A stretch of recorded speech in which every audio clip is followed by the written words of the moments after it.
All right, today we're looking at the Bluetti AC180P. This is a follow-up video to my power station hunting that I did, and what I go into that video about is about some different options that you have, some of the more popular power station options and some of the sales that are currently happening. Still, even at the tail end of January in 2025, there are some deals to be had. So this specifically is the premium version of the AC180 offered by Bluetti, and this is going to have slightly more battery capacity. And the reason that I went with this guy is because at the time of purchase, I actually found the premium edition at the same sale price for the AC180. And if you don't know, the AC180 from Bluetti has a 1800 watt power inverter with a 2700 watt surge ability, and it has 1152 watt hours. The premium has all of the same input and output specs. The major difference is going to be, actually I think the only difference is going to be the battery capacity. This one is at 1440 watt hours. Again, the standard AC180 is at 1152 and the AC180P is at 1440. Now, I did check prices today. You can get the AC180 on a sale price, but the AC180P is not the same sale price as of the recording of this video.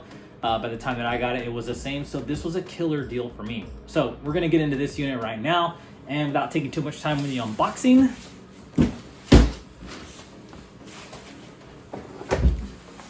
there you go, AC180P.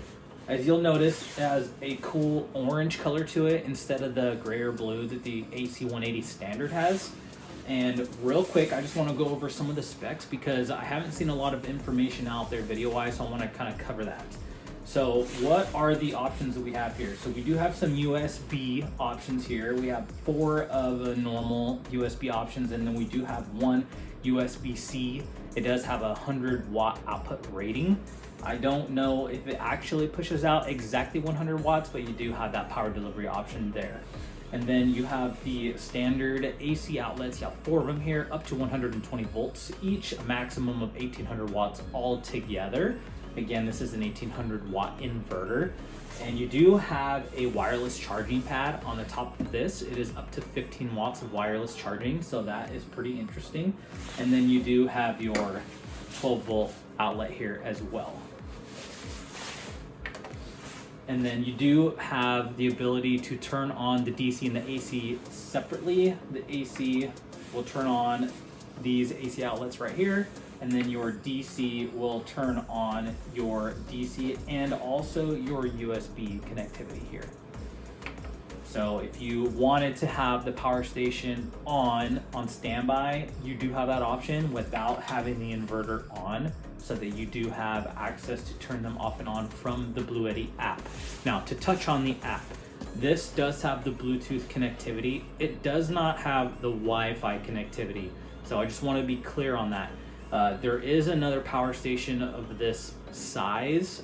It is the EcoFlow Delta 2 that is slightly above 1000 watt hours. This one is 1440 watt hours. The EcoFlow does offer the Wi-Fi connectivity. This one does not. So keep that one in mind. If you need Wi-Fi connectivity to be able to control your power station away from home, then that is something to take into consideration. It does have the Bluetooth app capability, so if you just want to access it while you are nearby, then that is something that this power station does offer. All right, now I want to talk about the cords that came in the box, so you know what you have and what you don't have depending on the connectivity that you need.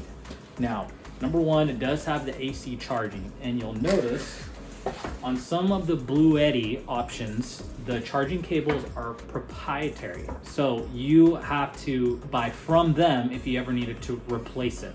Again, proprietary cords. Now on the AC180P and the standard AC180, it is a more commonly used cord, and I'll try to unravel it here to give you an idea of what that looks like. I'm not sure exactly what this one is called, but this just looks like a normal cord you'd pull from like a computer or computer monitor, and you would be able to use that to be able to charge the unit. So that is nice and more convenient. And I know back in the older days, there used to be like a big power brick that you had to connect on the outside of this, and that was another accessory you had to carry. There is none of that. It's just the cord. All the other charging stuff is built inside of it, so that's nice. The other cord that is offered is going to be the DC car charging or cigarette lighter option to be able to plug in and charge. And then this is going to be plugged in to the barrel port here. And from what I read, you can get up to 100 watts connected through the car. Or they do have like a faster charging option that they came out with. I forget what the name of it is, but Blue Eddy does offer one where I think you can get up to 200 or 250 watts while driving to be able to charge this. So that would be able to be used with this as well. So that is a good option. And then the other cord included is going to be your solar connectivity. So again, you have the barrel plug here, which will be connected to this same plug up here. And then you have your connections for your solar panels. Just so you know what it comes with. Not all power stations come with the same cords. Not all power stations come with all the cords that you need. So for example, I had another power station a little bit smaller. It did not come with cords to be able to connect a solar panel. Even though it was a power station that had solar panel charging capability, it didn't provide the cord. So just keep that in mind when you guys are purchasing something you want to pay attention to, so that way you know to pick up what you need to be able to use all of the options on your power station. Now, I'm just going to turn the unit here. On the right side of the unit is where you're going to connect in the AC input. And then on the left side, we don't have anything. And on the back, we don't have any plugs. And the reason I point that out is because there are some power stations that have some of the connectivity up front and some of the connectivity in the back. So depending on what you plan to use your power station for will kind of determine what you decide to pick up. For example, if you were trying to wedge a power station into a small space like in a vehicle and you needed access to all the ports to the front, and some power stations have the AC outlets in the back and the USB in the front, that might not be a viable option for you. In this case, the power input is on the side, and then all of the other outputs are on the front. You do have the one car charging or the solar charging input on the front. So if you're planning on using solar, then you would have everything in the front, which is nice. All right, let's talk about the weight really quick. Weight is a huge factor because depending on how much you're able to move on your own might be a determining factor on what power station you're able to get. Now, I just want to compare this to another power station that I did have for a short time, an AC200L. Basically the bigger brother to the AC180, almost double the capacity. That one was roughly 60 pounds. This unit here, 35 pounds. So almost exactly half. The standard AC180 is the same weight as the AC180P. It only offering 1152 watt hours. Again, this one offering 1440 watt hours. So 35 pounds, a lot easier to maneuver, just to kind of give you an idea. This is not exactly half of the size of the AC200L, but it is smaller. So just to kind of give you a size reference. I think that pretty much covers it. I want to talk a little bit about use case and maybe some options down the road if this was the power station that you decided to get. One of the things I wanted to touch on was battery expandability. Not all power stations have battery expandability. Now, the reason why that's important is because everything costs money, right? And you don't want to break the bank just trying to get more prepared for your household. Now, this has an option for battery expandability, but it's not the same as some of the larger units. So for example, the EcoFlow Delta 2 Max is a 2000 watt hour, 2400 watt inverter power station offered by EcoFlow. That would be comparable to the Bluetti AC200L, also 2000 watt hours, 2400 watts of inverter. Now those have battery expandability, and what they can do that is different from the battery expandability on this unit is that they can both charge and discharge with those battery expandable options plugged into the main unit. Now that's important because the battery expandable option offered for this unit, I do not believe can be charged while it's plugged in. So the way that it needs to be charged, or excuse me, the way that it connects to this unit is by plugging it into this barrel plug up here. Now you'll notice there is only one, so you cannot solar charge your power station and have a battery expandable option plugged into this at the same time. At least if you're using Bluetti's option. Now, I would say that recharging this unit is a separate option from just having battery expandability. So solar charging is an option, but you can also charge this unit from a gas generator, which is actually something that I am looking into doing, which is why I was okay getting a smaller unit that didn't necessarily have expandability, because I would be able to recharge it with a gas generator if we had no grid power. So that was just another thing I wanted to touch on while talking about this unit. Now, in the testing that I did 3 different tests. I don't think one test is enough to be able to determine if something is going to work for me, so I did 3 separate tests. The first test I did was I did a refrigerator only test.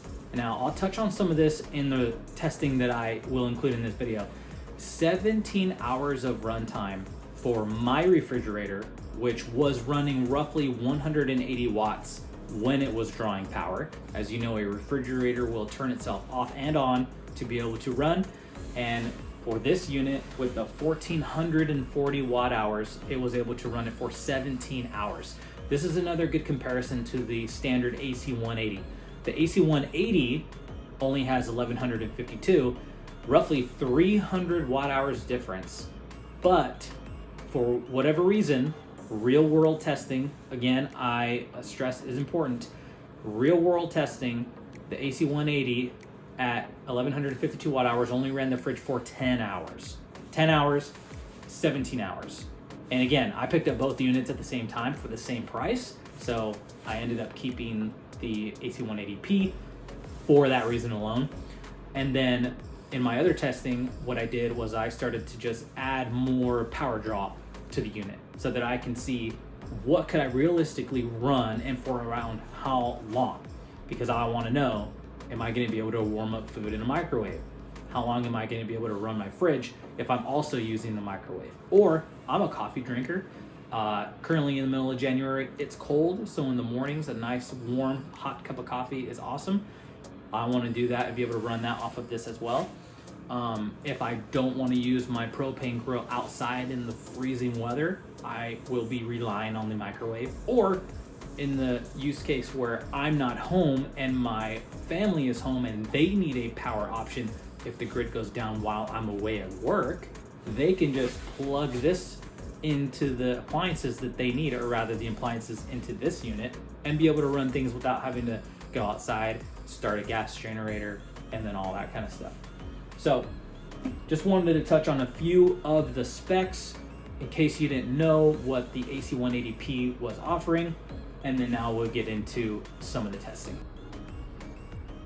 Okay, I'm gonna be starting a test. Gonna see how long the Bluetti AC180P can last during a power outage. So I got an extension cord, I got a light here. Neat little light. When the power goes out, it has a little battery built into it, and it'll actually keep the area lit, but it'll change color. So when I unplug it, you can see it change color. So that is to mimic a power outage. Now this little light is going to help us see that I got an extension cord running to the Bluetti. goes to my fridge. And you can see currently the fridge is off. And we're gonna be starting this test at 7:30 in the morning. We're gonna see how long we can run the fridge and make some coffee and maybe warm up some food in the microwave. See how long realistically we can rely on this battery bank. It's 1400 watt hours. And if we need a bigger one or if we need to change what we're using on the power station. All right.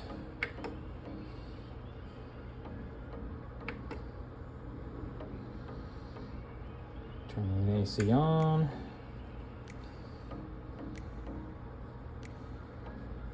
Refrigerator hasn't quite kicked on yet. All right. Coffee maker starting to do its thing. Sorry about the light, it's a motion sensor as well, so it doesn't just drain the battery. It's on. Now just under 1,000 watts, that's gonna be just my coffee maker. Some of your coffee makers might be higher than that. I know a lot of people out there have the Keurig with the little pod coffees. That's usually gonna be more than 1,000 watts. And I just have just like a regular 12 cup coffee maker and it pulls under 1,000 watts, which is kind of nice in this scenario. So make sure you guys know how much your coffee's drawing, but we'll come back and time is 7:35 and we'll see how much of the power we get drawn from after making coffee. Okay, it is 7:41, so roughly 6 minutes. So the coffee pot is mostly done, and it drew 10%. And interestingly enough, the fridge still has not kicked on, from what I can tell, but roughly 10% to make a pot of coffee. And I'll keep monitoring and I'll update as time goes on. Currently 7:42, 12 minutes in, it is 10% already. One pot of coffee. The fridge is plugged in, but I don't think it has cycled yet.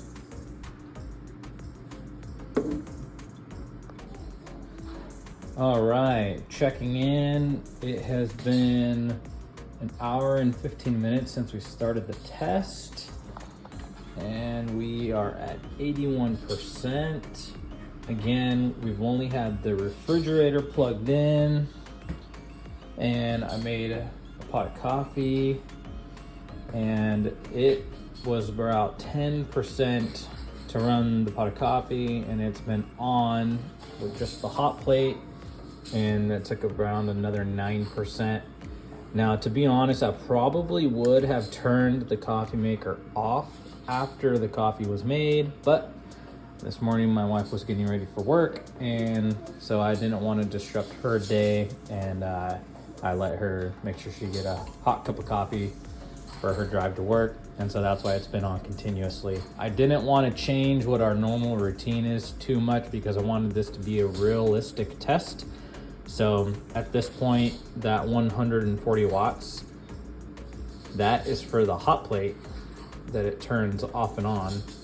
So that's another good little note, that if you have a coffee maker that isn't the thermos pitcher, but it's the glass with the hot plate, it does still draw power. But we're gonna go ahead and turn that off now because we both have already had our coffee made. All right, 9:30 check-in. It's been 2 hours, sitting at 75%. The fridge is currently drawing some power. 2 hours in, 75%, and going to use the microwave. So you can see I already have it hooked up here. All right. And I got a little ham and cheese croissant. All right, 74% now, and the fridge is currently drawing. I'm gonna set that guy in there for 1 minute. See that spike up? Now this is an 1800 watt running inverter power station, and we are just under that.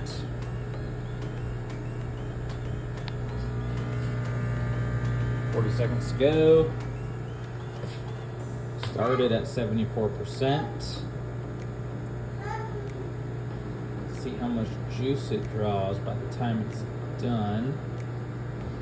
Now this does have what Blue Eddy calls a power lifting mode, where you'd be able to run something that draws more than 1800 watts and it changes the voltage to be able to do that. You don't want to have to use that. If you don't have to, it's going to be for like conductive loads and like a hot plate or something like that. But we, in this case, don't need to do that. And we're done. Power running back down to just the fridge. That is done. Started at 74%. Took 2% to run for 1 minute. All right, just a few minutes past our 3rd hour mark. Let's see where we're sitting. 69%. So, again, just the 1 pot of coffee. We used the microwave 1 time, and the fridge has stayed plugged in, and we are at 70%.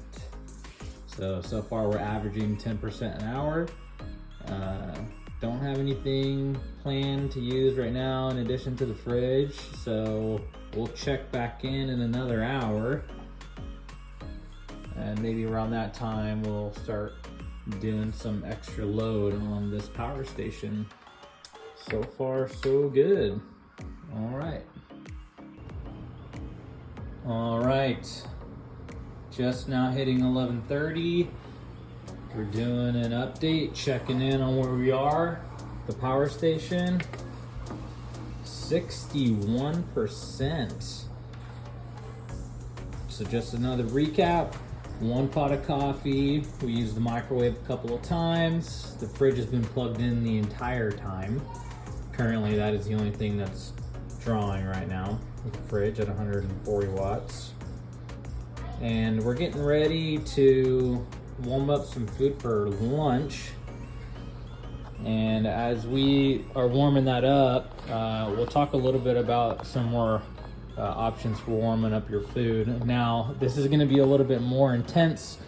We have some leftover macaroni and some chili. We're just gonna mix it up for some chili mac. Kids will have it separate, they can choose what they want, but instead of making food on the stove, we're just acting as if we didn't have that as an option. So we're going into our fridge that is being powered and picking out some leftovers. And now we're going to be using the microwave. Microwave's on, powered, still at 61%. Refrigerator is drawing. And we're going to start with one dish here. All right, we're going to put that in for a couple minutes. It'll probably take more than that, but we'll mix it up. All right, there we are again, just under that 1800 watts. Same thing, just the microwave and the fridge running at this point. Now, during a power outage, the microwave isn't the only option that my household has. It's good to have redundancy, so multiple ways to be able to do something. In the event that we didn't have the power station, or what we would have done if we didn't have that, is we do have a propane grill outside, and that's an option. Now it is January 2nd, so it's pretty cold outside. It's not terribly cold, and then of course we're going to do whatever you need to do to make food for the family, so that is an option. Another option we have is a camp stove that uses those little green propane barrel cylinders that you can hook up, and then we can use pots and pans on that. The grill I was talking about, it's a flat grill, so we can grill on that as well. Those are a couple of options for heating up food, and I would highly recommend that you have some redundancy built in. so that you guys don't have to be surviving on just granola bars that don't need to be cooked. I guess you could make sandwiches. Sandwiches don't require to be heated up, but variety is good for morale for long term. Just gonna check in here. Looks like we've knocked it down 4% here and almost done with 2 minutes. Set this to the side. Give that a mix while we get the chili warmed up. 2 minutes for one dish. Knocked it down 4%, and we're gonna go for another 2 minutes.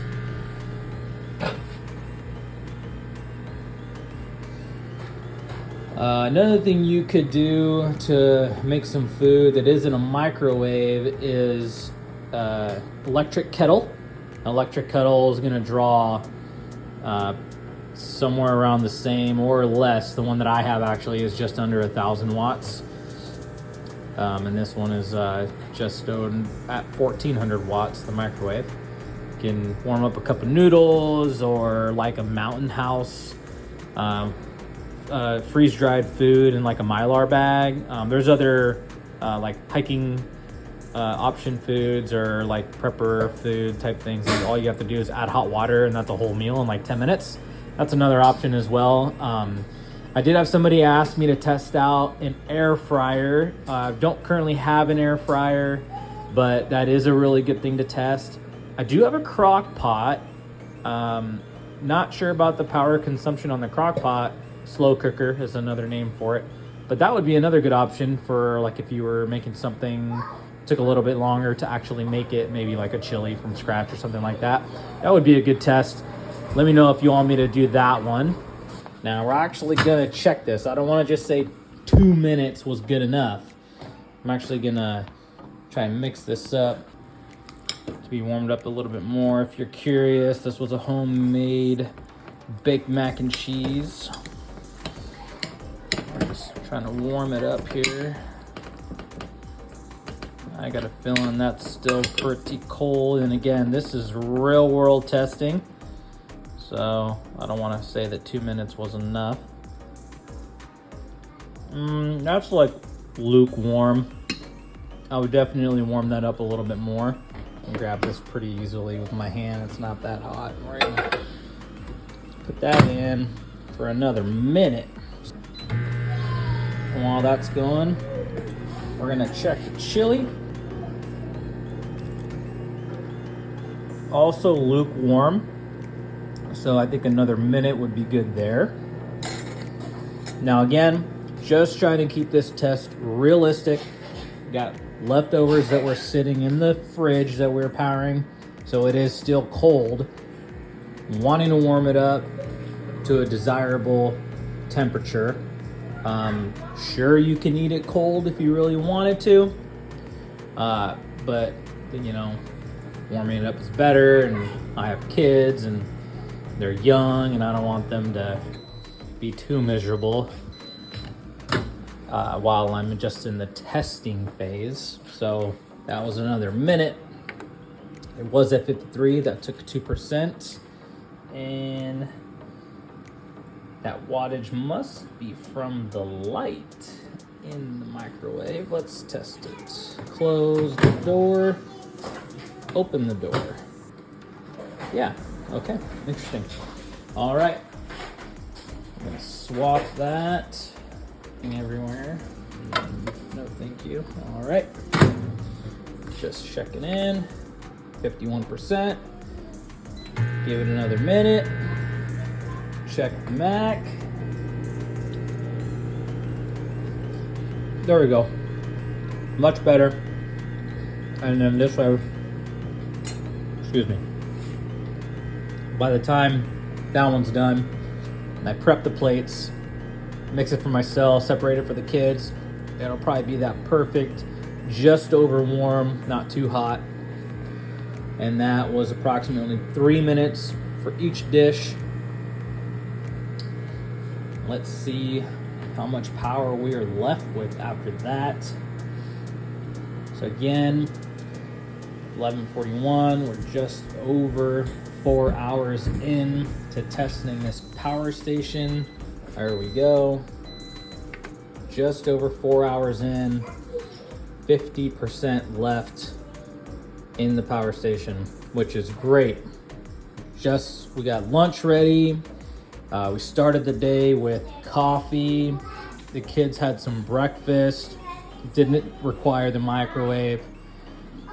I warmed up a little croissant for myself. Then they wanted some popcorn as a snack. And we're at 50%. So in theory, we would be able to use the power station, keep the fridge on, and have mixed use with using the microwave and potentially the coffee maker. I don't plan on doing the coffee maker again today. So in theory, this would potentially do better than 4 hours in the remaining 50%, because I'm not going to be drawing the coffee maker. And if you remember in the beginning of the test, that took about 10%, and then leaving it on so that it stayed hot until my wife was ready to make a cup for herself. That actually took like an additional 7 or 8% on top of that. So in the first hour, we took about 20%. So for the remaining 50%, I think it might last longer than 4 hours.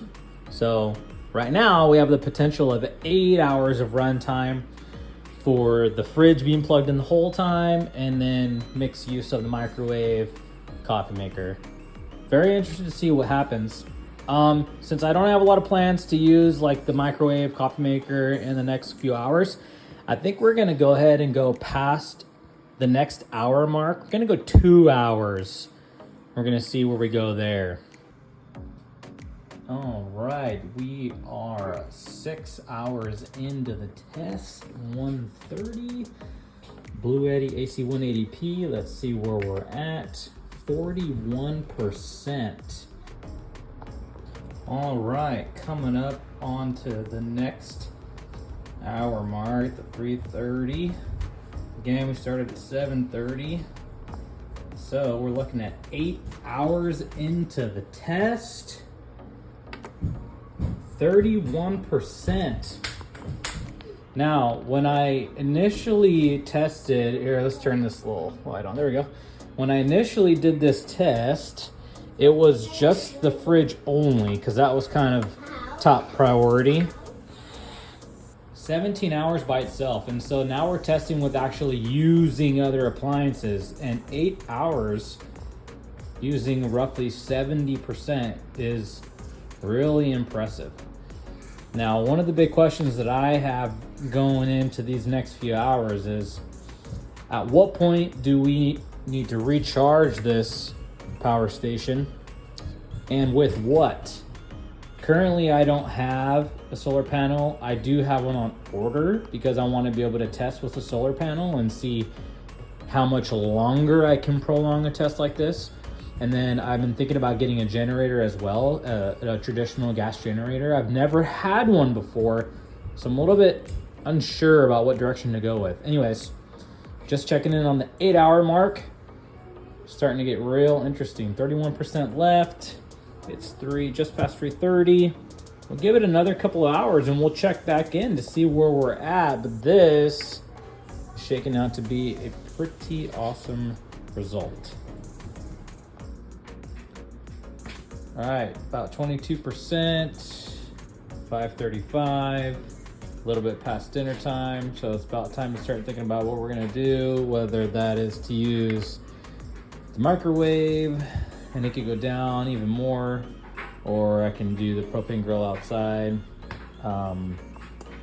At this point, we either have those options or we can start charging it back up again. If I had a generator, I'd be able to charge it up. If we had solar, it's too late. So that's another thought for another video on solar or versus a gas generator or both. So we're gonna keep running this test and we'll see where we're at a little later. Right now we're at the 10 hour mark. I think if we just do the fridge, we'll easily make 12 hours. But if I start making some food in the microwave again, that might change it. So I'll let you know what happens here in a little bit. All right, we are approaching the 12-hour mark. The 12-hour mark. 12% left. Now, with an average of 10% per hour, I think that we could easily achieve that 13th hour. But at this point, we're gonna call it done because it's getting late and I need to get my stuff either back onto the grid or I need to get this power station charged back up so that it can handle this for an additional 12 hours, which is probably what I'm actually gonna do. All right, so that was the testing for the AC180P. Now, I'll just recap real quick. 17 hours of runtime on my refrigerator alone, running roughly 180 watts when it was turning off and on. So if your refrigerator is a little bit more efficient than mine, which I have found other people to come across more efficient refrigerators, you could potentially get more runtime out of this unit. 17 hours alone is really good for a 1,000 watt hour sized unit, and above 17 hours for that similar size is awesome. So if you're thinking about getting this unit for refrigerator running only, you're going to get a pretty good runtime. This does have a really good use for practical use case as well, running a microwave and keeping your refrigerator running, and even a coffee maker like what I showed you in the video. And I got 12 hours of runtime out of that, and then I ended up cutting the test off within the last 10 or 11%, because even if I were to run it down that last hour, I didn't have plans to make dinner at that point, and if I did, I would have needed more power most likely than the 10% that was remaining. And in my planning, I do plan on having a backup gas generator to be able to back this unit up. I did mention at the tail end of the recording that if I had solar panels, I wouldn't be able to recharge the unit at that time of the day because it was at night. But if I did have solar panels and I was recovering energy throughout the day, by the time nightfall started, I probably would have started with a higher percentage. Now, I didn't include it in this video, but I did do a little bit of solar panel testing with this unit. Not in that test, I was just doing a spot check and in a different test with how much solar I was able to bring in. And unfortunately, it was a really cloudy day and I was not getting very much solar at all. So I may make another video on that. I don't have really a lot to show except for the fact that I wasn't getting a lot of draw from solar, unfortunately, and it being a cloudy day is pretty normal where I live, and that is in Oregon. So if you're an Oregon resident and you're shopping for that, you're gonna know clouds and rain is like a very normal thing for us year round, right? So that's something to consider. But because I found that to be not as reliable, I'm very strongly leaning towards the gas generator option to be able to back this up. So again, 12 hours of runtime, microwave, refrigerator, coffee maker, 17 hours of runtime, refrigerator only. And the next thing to test would be to start adding things like Wi-Fi, and I do have security cameras as well, and I'll add that in. I'm not sure if I'll make a full length video or if I'll just make a short about it to talk about the amount of hours I get out of that. And then being able to charge this unit up with the gas generator, I'll be able to get another 17 or 12 hours of use out of it. And another thing to think about is your window of opportunity to be able to recharge. So if I would have left the day with 11% and I did not have a means to recharge until the next day, given the fact I was maybe using solar, then I would have ran out of power in the middle of the night and the refrigerator wouldn't have been able to run. Now, I'm not so concerned about having to make food in the middle of the night, but keeping the refrigerator on in the middle of the night is a concern. And another thing that I did not test, but you should really think about, is in the colder months of the year, how are you going to stay warm in your house?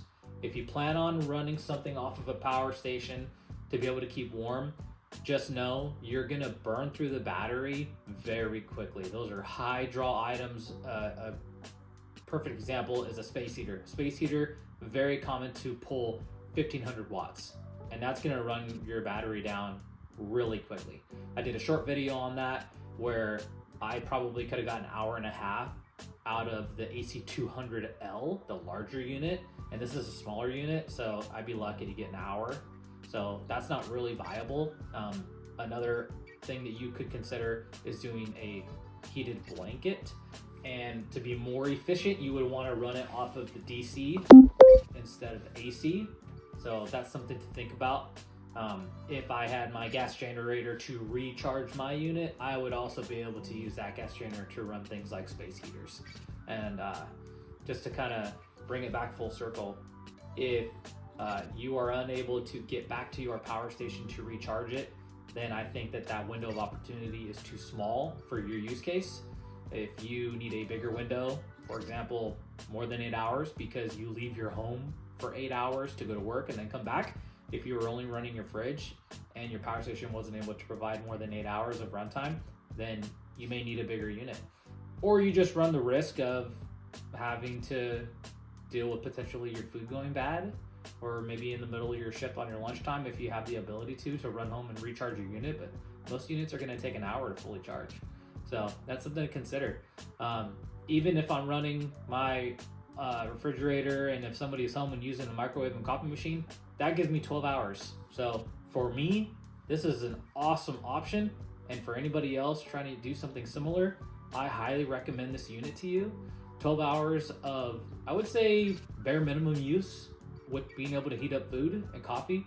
And then even more bare than that, like if you live alone and you only are running your fridge while you're away, you're gonna get way more runtime and have a bigger window of opportunity to get back to your power station to recharge, to then do it all over again. Ultimately, I think the answer is power station and gas generator and solar. But at this point, I think that having a good starting point, enough power at a starting point with enough room for you to get back to your unit to recharge is where you need to start. So add up all the things that you're going to be using and how long you think you need to use it, and then if you need to go back to my power station hunting video to kind of give you some more ideas of what to pick up, I would recommend checking that video out. I'm going to try to do more updates and maybe some other videos of running other items on this unit. And then if I do end up picking up a gas generator, I'll try to share that video with you as well, and maybe see how much longer I can go off grid and maybe what other items I can run adding a gas generator to my backup power preparedness. Because as you know, a gas generator is going to provide way more output than the power station will. So I'll be able to run heavier draw items. So that's what I got for this video. I hope I answered any questions you had on the AC180P. If you have more questions, I do plan on keeping this unit. If there's a test you'd like me to run, I'm more than happy to try that out and try to help you get your answer. So put me a comment down below and let me know if you need any other questions answered. Otherwise, thanks for watching.